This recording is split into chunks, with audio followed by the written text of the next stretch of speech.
So thanks. It's such a pleasure to be here with you today.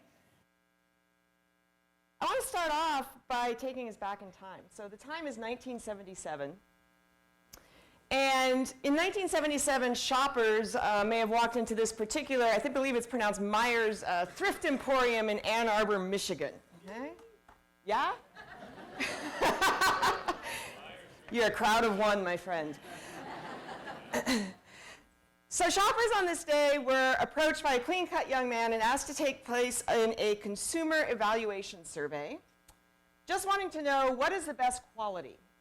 And the product that they were asked to evaluate on this day were pantyhose.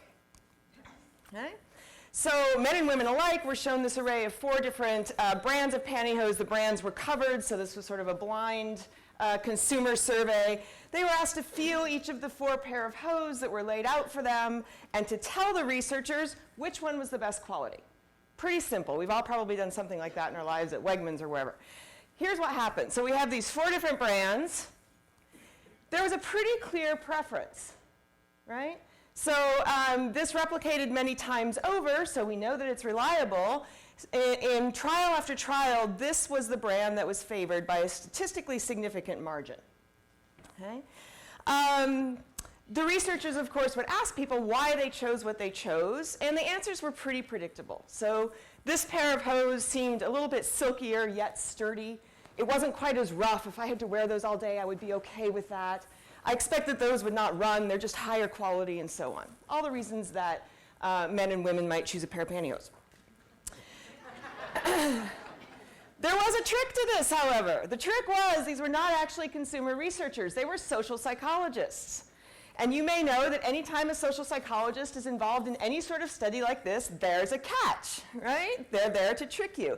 And the catch in this particular study was that, in fact, all of the hose that people were evaluating were exactly the same pair of hose.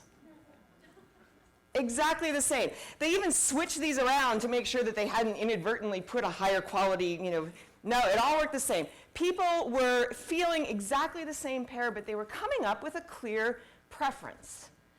What's going on here? The researchers asked. What is going on? Any ideas? Yes? They didn't see the picture. This is for your purposes only. So they didn't see anything but the hose. Good guess. The order. As it turns out, all of us have this unknown propensity, we're rarely aware of it, to choose the thing on the right. And in fact, when they asked people, why did you choose that pantyhose, only one person in this entire study said, well, probably because it's on the right, and I know we choose the thing on the right. That person was enrolled in a psychology class at the time. Okay. So this study and others like it sort of revealed that we all have stuff going on underneath that guides our choices and our decisions that we don't necessarily know about. Here's another great example from decision making. So imagine that you're presented with 2 very different packages. Okay? We can rig it as social psychologists so that this appears to be the more attractive choice, and most people will choose this package over that package. Pretty straightforward. We can flip this preference very easily by adding something else to the mix. This third choice that is clearly worse than the other 2, but is closer to one than the other. When you do this, suddenly people prefer the middle package. Whereas before, they preferred this one. Notice those are still in the choice set. There's no reason that they should flip, but they do.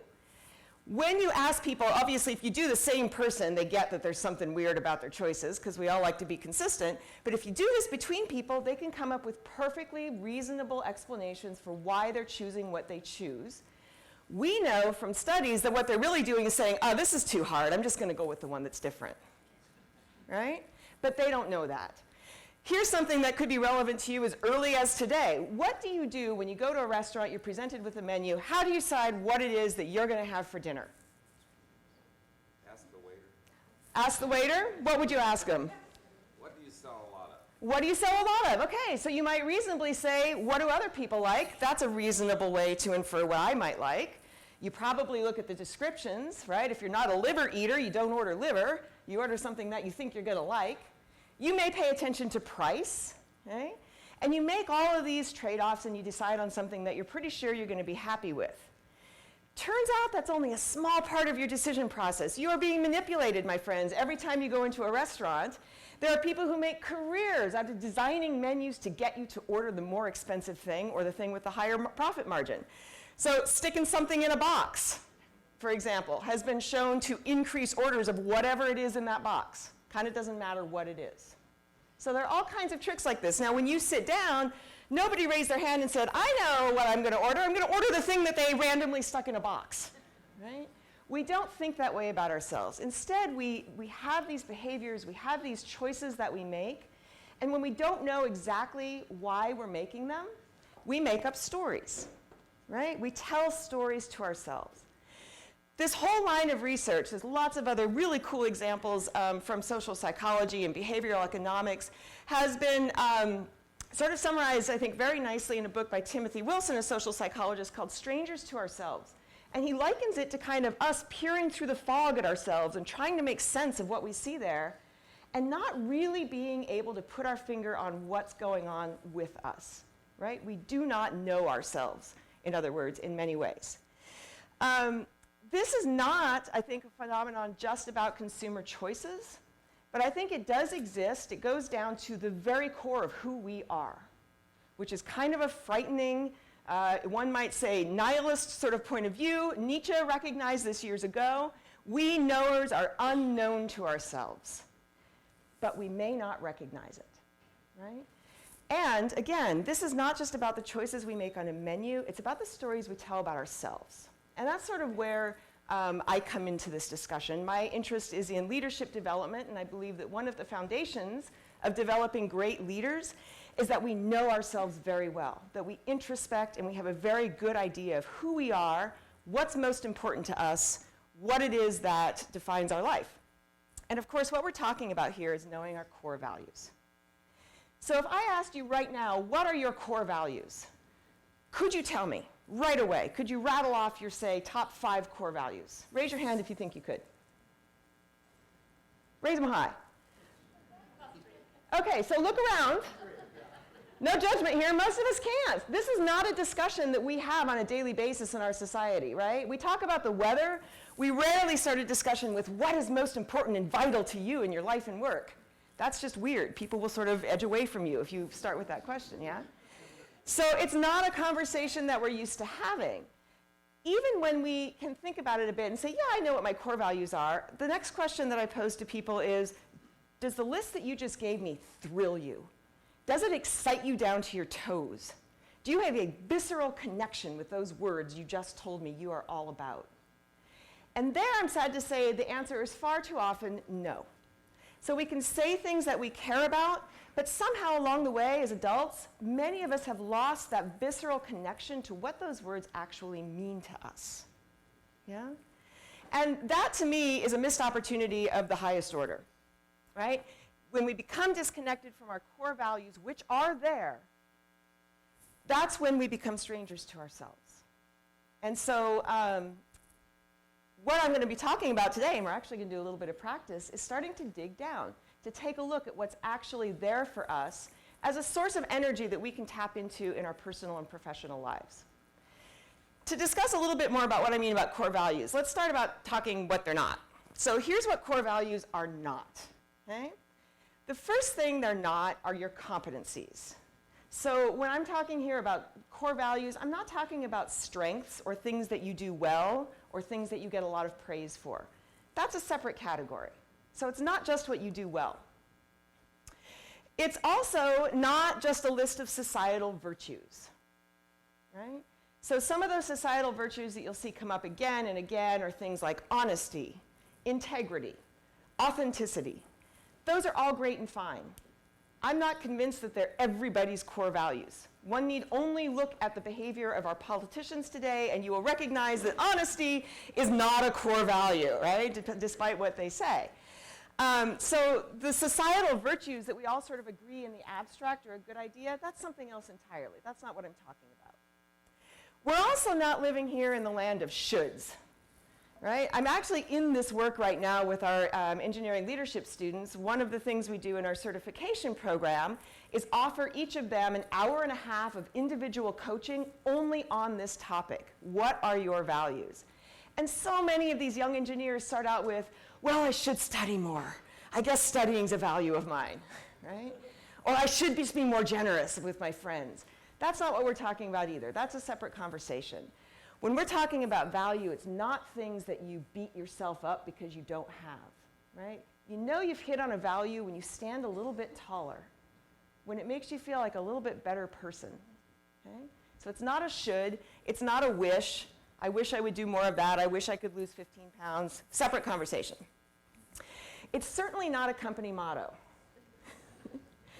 So this is sort of, companies try to use core values, I think rightfully so, to define who they are as an organization, to help people in the organization know how to make choices. I think that's all very well intentioned. However, 99% of the people I would talk to do not know what their company's purported values are, right? So first of all, they don't know them. And then they have a hard time coming up with examples of how those have played out in their corporate lives. So we're not talking about company mottos.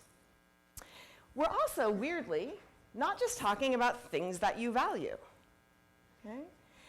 Things that you value are a great place to start looking, but when we're talking about core values, this is something much deeper. It's more than just thinking something is a good idea or agreeing with it in abstract. What we're really talking about here is a very personal conversation about what is your North Star, right? What is your North Star? Your personal core values serve this function for you. They point you in the right direction. These are things that you must have in your life, right? These are the non-negotiables for you. They're relatively stable. So when you start looking at what are my core values, you can take a look at what's been important to you over time.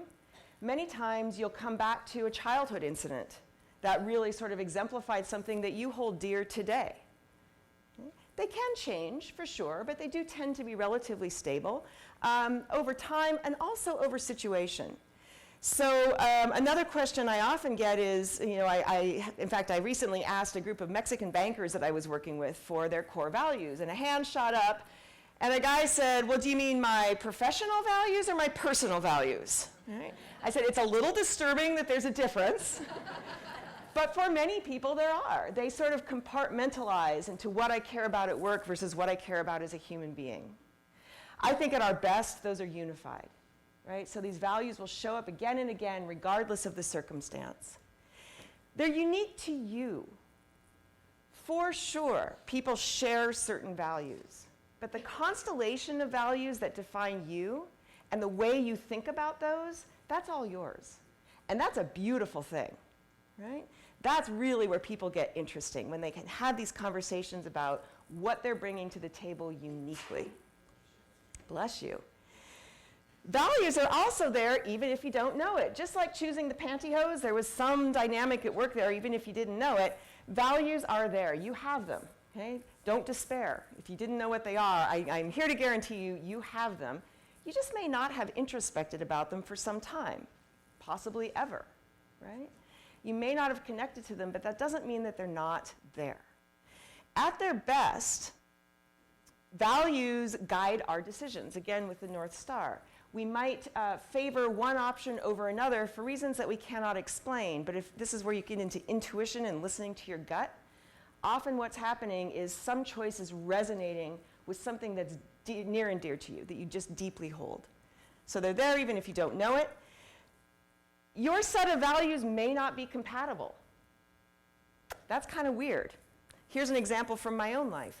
One of my deepest values is nature. Now that represents a lot of things to me that you may not understand just from that word, but the important part is I know what that means to me. And it does involve being in the outdoors. I was born and raised in Montana. I'll always be a Montanan. Mountains and nature are hugely important to who I am as a person. So is a healthy intellectual life, right? So anybody here been to New Haven, from New Haven, Connecticut? Yeah, okay. So you may see the incompatibility between my values of being at Yale and having a nice intellectual life and really being connected to the outdoors. It's just really hard to realize both of those things at the same time in the place that I was. That doesn't mean that either of those were lesser values or less important. It just means that at that time in my life, I was only able to fully honor one of those and not really honor the other one to the degree that I would like. Happy ending, here I am in Ithaca, where both are like thriving at 100%, best of all possible worlds. But this is sort of where we start talking about balance. You've heard that word a lot. And often this is, people can hold dear values that are hard to balance, that are hard to have everything at the same time. Work and family is the classic one. You cannot work 80 hours a week and give all of that time to your family. There's some trade-offs to be made. Does that mean one is more important than the other? It does not. It simply means that we're all in this process of trying not to let any one of our values get completely out of whack, right? That we're trying to honor them in some small way, any way that we can, when the opportunity arises. And again, at our best, they guide our choices. At our worst, we ignore them, and they guide our choices off the rails, which we'll talk about in just a moment. So are you getting a sense here of what I'm talking about? It can be uncomfortable because this is not an intellectual conversation. It's a deeply personal one. This is the foundation, a lot of the work that we do in leadership development and a lot of the work that I personally do as an executive coach, for example. This is where the conversation starts. I am not the first person to have discovered this. In fact, I didn't discover it. It's been ripped off wholesale for years from artists, from poets, from writers, and also from philosophers and scientists. So this probably is familiar to some of you. This is Maslow's need hierarchy. Everybody familiar with this in some form, I'm guessing. And this was sort of an early model of the levels of needs that individuals have, just as part of the human psyche. At the very bottom are physiological needs. We need to sleep, we need to eat. Okay? Once those are satisfied, we start looking to safety needs. And then to social needs for affiliation, being part of a group. Esteem needs, feeling that we're valuable human beings. And at the very top of Maslow's hierarchy, which came out in like the 50s, that's how long this has been around, is self-actualization. Self-actualization is a level that not everybody in their lives reaches, according to Maslow. And it really has to do with finding ways to manifest your core values. So this has been around for a while, yeah? Interestingly, this ability to recognize and act on your values has also been linked to how you approach your work. So my colleague, Amy Wisniewski at Yale, has some really interesting research on how people view their jobs. And she kind of came up with 3 different categories that most people can reliably fit in. When you ask them, what do you do for a living, they can spontaneously put themselves into one of these 3 categories. The first category is a job. So people who treat their work as a job, this is a means to an end. This is because I need to work, right? It's a thing I do for my 40 hours a week, and then I go live my real life. So people with jobs, there's a guy in my office, invariably when I say, how you doing? On Friday he'll say, I'm doing great, it's Friday, I get to go home, right? That to me is an indication that maybe he's in a job. Okay? Maybe he's in a job. The next category that she identified was career. So people who see themselves as being in a career see their affiliation with their work or their reason for being there is sort of to advance, right? So it's an interest, it's not as they're disinterested in their work, but again, it's kind of means to an end. They work so that they can have income or status or achievement, right? That their career paths are based on a progression of things, moving up the ladder, if you will. Okay? So some people see their jobs as quite utilitarian careers. And then there's this really small and very special category of people who see what they do as a calling. People who spontaneously talk about their jobs, you'll know that they see it as a calling when they don't talk about, oh, it's Friday, or oh, I can't wait for the next promotion, but the meaning behind what they do. I would do this for free if I had to, right? This is where part of your self-actualization comes from. When you're in a calling, you cannot imagine not doing that kind of work, right? It's important, integral to your entire sense of self. Obviously, this is where we'd all like to be. This is sort of the flow. This is maximum fulfillment in our jobs. Some of us are here, and that's okay. There's really no judgment associated with this. I do point this out, though, because part of the characteristics of somebody in a calling is that their core values are being honored, expressed, and fulfilled through the work they do on a daily basis. Wouldn't that be awesome? Right? It's hard to wind up here if you don't know what your core values are.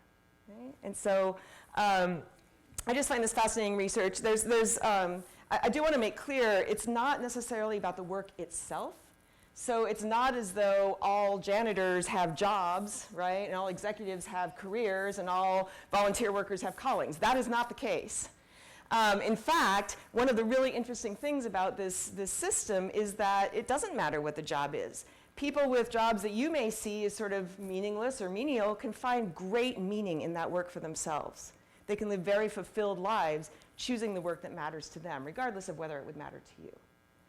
So for no other reason, I think this is pretty cool, and I think it's a reason to start looking at the stories we've been telling ourselves about who we are and why we're here and what's most important. And the way to do this is kind of to start with beginner's mind, if you've ever heard that phrase. It's to get rid of the stories. I'm a person who, right? When I start this work with people, I rarely ask them to tell me, so what are your core values? Because I know they don't know, even if they think they know. They don't know. They're reporting on their lives instead of digging deep and looking at what they choose over and over and owning that as part of their very being. And that's the playground I like to play on. Here are some places to look for your core values. So if you can't sort of say, well, there's a list and I pick those 3, how do you know? Where do you start this process of mining for discovery of your own values? Here's one place to look. Peak experiences. So when you think back on your life or your week or your day or your past hour, what stands out to you as being a really amazing experience? This can be of the flavor of this was mind-blowingly awesome, like a roller coaster. Or it can be a peak experience that's one of serenity and depth and fulfillment. But it's a time in your life, either one moment or an era, when everything seemed to be going right. You were deeply fulfilled. You were probably quite happy. Okay? You had a lot of meaning in your life. Things were just going well. So that's one place to look. Why do we look there for your values? Well, this is what it feels like when you're honoring your values. When you're giving expression, when you're acting in ways that are consistent with your values, that's what it feels like.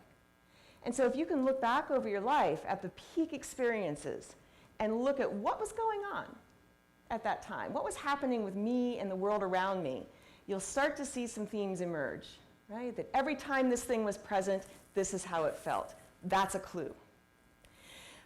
Conversely, another place to look are the low points in your life.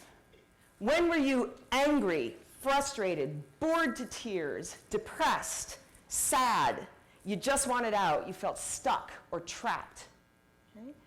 Those are useful emotions to examine because that's what it feels like when you have some value that is being dishonored or ignored or violated. This is the emotional reaction we have to that. So if you can introspect on those times in your lives that were not going so well and ask what was missing, right? What was happening? Very often it will point in a direction of, oh yeah, this thing that was really important to me as a person was being stomped on. There you have another value to consider. A third place I like to ask about is who do you admire, right? In your own life or some public figure, who is it that you look up to? Again, we want to get away from the shoulds. It's not like, oh, I should be more like that person. Rather, wow, that person's got something I think is really cool, right? I deeply admire that person. Well, why? Probably because they exemplify some of the things that are most important to you. And then another place, the last place I'll offer you, is sacrifice. What am I willing to sacrifice for? This is such a useful question because it distinguishes things that I care about in abstract or I can support, I can get behind that idea, but I'm not willing to sacrifice for. Your core values, you will sacrifice for. Working hospice, I think this gentleman mentioned, you work hospice. That's not something that you do for fun. That's a sacrifice. My husband also is a hospice volunteer. That is hard work. right? You don't sign up for that because of the free ice cream. So there's some sacrifice being made there, some pain that's being accepted in service of something else. And that something else will really point to what are your core values, right? When we think about values, it's really important to withhold judgment. So it's hard, but really important. For one thing, values can look like anything. They can mean different things to different people, but we have these societal virtues. Like, it's good to be honest and upright and hardworking. It's bad to want to have fun and be laid back and want success and wealth, right?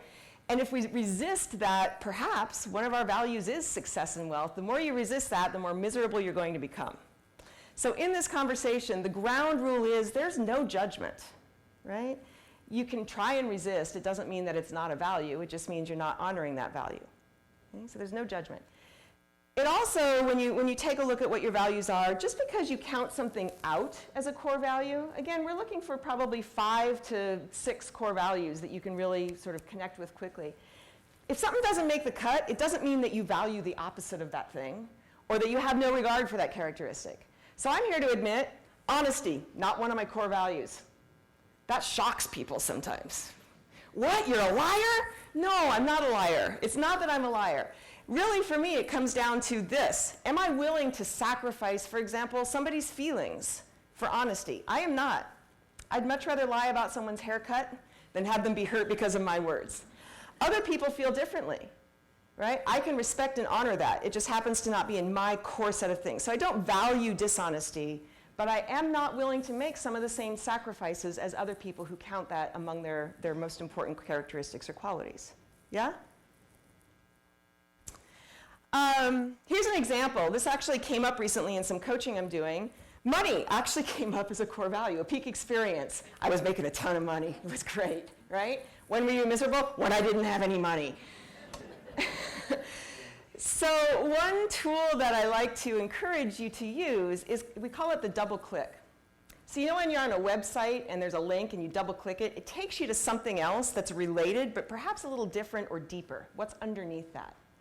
So in this particular example, the client said, money's a value. Okay, well, let's double click that and see. Is there anything underneath that? Maybe not. Maybe money is just the value. She double clicked and said, yeah, wealth. It's not just cash. I want to be really, really wealthy, right? That's my value. All right. Okay, out of curiosity, let's double click that and see what's under there. What is important about being wealthy? What does that mean to you? What does it signify? For this person, turned out safety, right? Being raised in a pretty impoverished background, wealth meant security and safety and stability. That's the value. This is the way that it's expressed, perhaps. Fine, go out and make a lot of money. That's what it's really all about. And the reason this is important is because when you look at how your values shape your choices, there's really only one way to get this. You're either making a lot of money or you're not. You're wealthy or you're not in your own mind. There's a lot of different ways to seek stability, possibly through wealth, but also through relationships, through connectedness, through commitment to a cause. So lots of different ways to honor that core value. This can also mean very different things to different people. So another person might double click on money and say, well, it's so I can buy things, which I really like to do. I like to have the car, I like to have the art, I like to have the TV. Okay, double click. Why? Because that's an outward sign that I have worked hard and that I have had accomplishments in my life.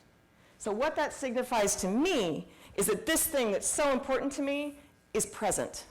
That's what it means. Great, accomplishment, core value. Or money means autonomy. I don't have to ask my parents for money, right? When I have autonomy, I get to make my own choices, and to me, that's freedom. And so anytime I'm free, I'm happy. When somebody tries to constrain me, it really grates. Okay? So I love this because it's an endless conversation. You can always double click and try and find out what's really there. And if you do this enough, you will come back to the same, again, 3 to 6 concept or words that mean something uniquely to you, that define who you are in all your glory as a human being. Pretty cool. It's almost like panning for gold. right? We're trying to get rid of the stories that we've told ourselves over the years about what we should care about or how we think other people see us or what we're good at, and we're getting to the nuggets of who we really are. And now, this is the audience participation, well, one of the audience participation parts. I'm going to invite you to try this out for yourselves, because really talking about who you are as a person, the things that are most important to you, and having that witnessed or heard by another individual is one of the most empowering experiences we can have. Okay? So, I'm going to invite you to do this. What I'd like to suggest is that you turn to a person who's near you, so partner up with somebody. And so why don't you just find a partner right now? If you're choosing to take part in this exercise, find a partner. So now, just in 1 minute, listeners, pretty cool to hear those stories. Yeah. So in 1 minute, what I'd like you to do is reflect back to the person who so generously shared that story with you. It sounds like what might be important to you is. You may be wrong, you may be right. This is not a, I'm so smart, I figured out your values. This is I'm holding up a mirror to your awesome story, and this is what I see in you as possibly being super important to you. Okay? So take a minute and reflect that back, and then I'll meet you back here. Wow, feel that buzz. I almost just wanted to let that just keep going for the rest of our time together. There's people laughing, smiling. Thank each other for the great listening job you did for one another. And now I'm curious to hear what it is that you came up with. So I'm going to give you some tools. This is on our website, actually. You can download it later if you want. This is a tool that we use, a roster of personal values. It's just a ton of words that you might choose to put on whatever value you're starting to identify. This is not the complete list, but it does show you how many things are possible, right? How nuanced you can get in your thinking. Notice that things like freedom and democracy and advancement and promotion are in here. So are things like financial gain or wealth, right? Reason and science, status and prestige. Perfectly fine values. If they're there, I say own them and know that about yourselves. Your values, the name you put on them, might not even be here. So, this is a conversation that I find I have to continually have with myself. Even when I'm in the work of helping people identify what's important to them, if we don't tend to this conversation in ourselves, it gets old and stale. Anybody here from the Johnson School? Okay, so this is just between us. This doesn't go any farther. Recently, I took on an assignment at the Johnson School where I realized I have no idea what I'm doing, right? They think I know what I'm doing. I'm really in over my head here. And look at how fun it is. I hadn't realized I couldn't put my finger in a time in probably the last 2.5 years where I've really felt in over my head. But when I look back, I'm a skydiver, as June alluded to. When I first learned to skydive, man, I was terrified. Didn't think I could do it. I bragged to everybody I was doing it, so I was stuck doing it. But I really didn't want to do it. I was in over my head, and it turned out to be thrilling. So there's some element for me there about in over my head being kind of a core value, and it's so exciting to reconnect with that, right? That's just happened recently. So you will these will ebb and flow. You'll come back to them and stay in the conversation. And in over my head isn't on this list, but it means something to me. And that's all that's important, is that your values mean something to you. So to capture this, let's get out your cell phones. I know that you all put them away and turn them off, as an audience will do, but get them out. I know. I didn't mean that.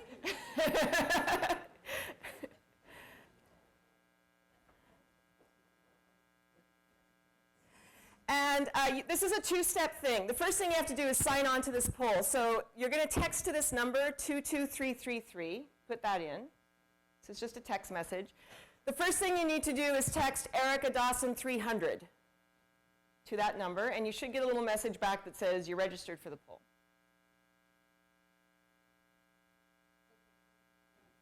I don't think it has to be in caps. I think it should be okay. You don't have to download the app. This is just a text message you're sending to 22333. Send this to join.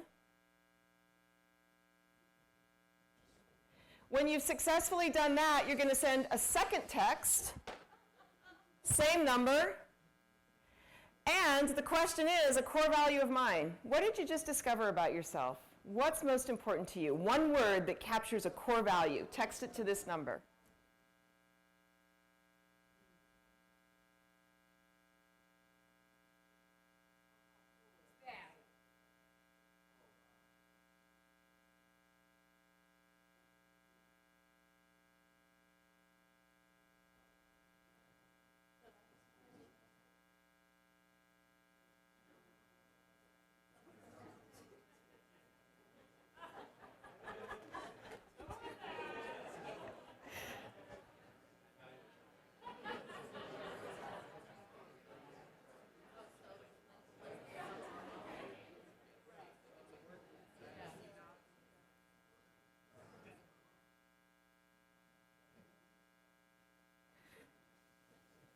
So the larger the type, the more people are typing that as a value. And how cool is that? Family, hugely important in this group. Family. Family, independence, creativity, friendship, trust, connecting, catalyst. What an awesome word. 22333. Oh, I think that was a mistake. Music, wow, simplicity, competence. This is a beautiful thing. Okay? When people are sort of done, I'll move on, but this will continue to record, and I'm happy to share this with you so that you have it. This is a tangible representation of what makes this group tick.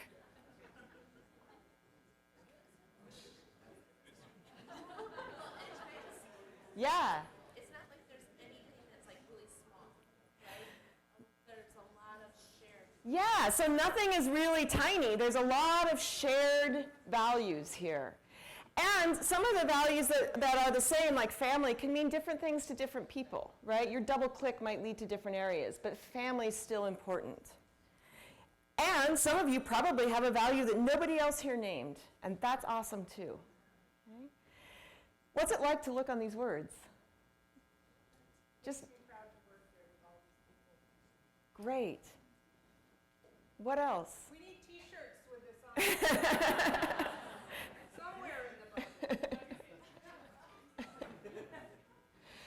So, I mean, terrific first step. And there's just more of this for you to discover. To me, it's so fascinating to endlessly become less of a stranger to ourselves, right? To figure out what's really guiding our decisions. And then, once you sort of have a handle on this, you recognize the things that are important, then the next step is to actually act on them. Because there's nothing to me that is sadder than a deeply held value that never gets expressed, right? So it is in the acting, it is in allowing these to determine the choices that you make. And believe me, these are awesome. If you're facing a very difficult choice, bring it down to the level of values and things will become clear, right? I found that in my own experience. So how do you act on these, right? These are kind of abstract in some way. One barrier we often face is just of our own making. Oh, I'll act on in over my head when I've got everything figured out and I've done all the book studying and my calendar is cleared for the week and I have time to dedicate to some huge, amazing, admirable project that gives this action some, or gives this value some action. That never happens. What I'd like to have you think about is what tiny thing can you do, right? What tiny thing can you do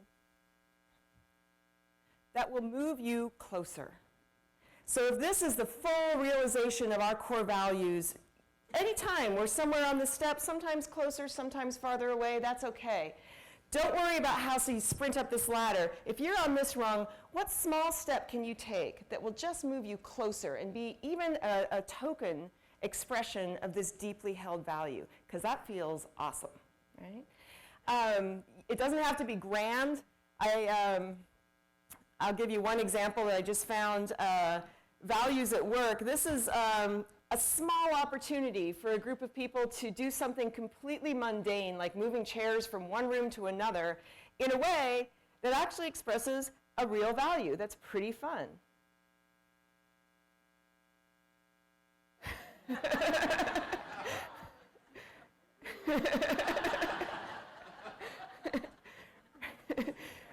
Right? Okay.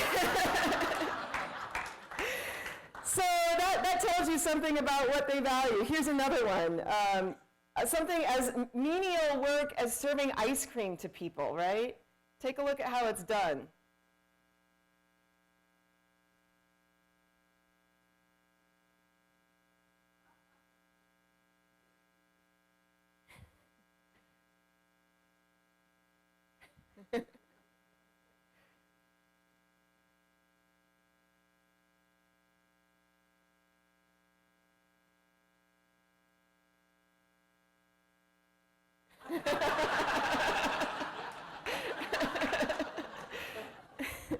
So this is a guy having fun with the work that he does, right?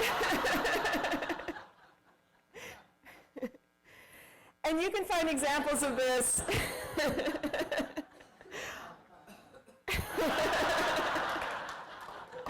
Everywhere. To me, this is the secret of thriving, which was actually the title of our very first slide, is thriving. This is about you thriving. And so my challenge to you as we wrap up, one more thing I'd like you to talk with each other about. What will you commit to do? What commitments follow from your values? I'd like to put it today, maybe this week. We'll give you this week. What small thing can you do that somehow expresses something about yourself, right? It might mean saying thank you to somebody that you rarely say thank you to. It might mean wearing a new outfit to the office that's unique and kind of crazy. I don't know what it is for you, but there's something there that will move you one step up that ladder. Consider that. Tell the person next to you so that everybody knows what it is you're going to do, and we'll see what magic can happen. Go ahead. I'll give you a minute for that. If you're stuck, we'll crowdsource some ideas.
Okay, let's bring it back.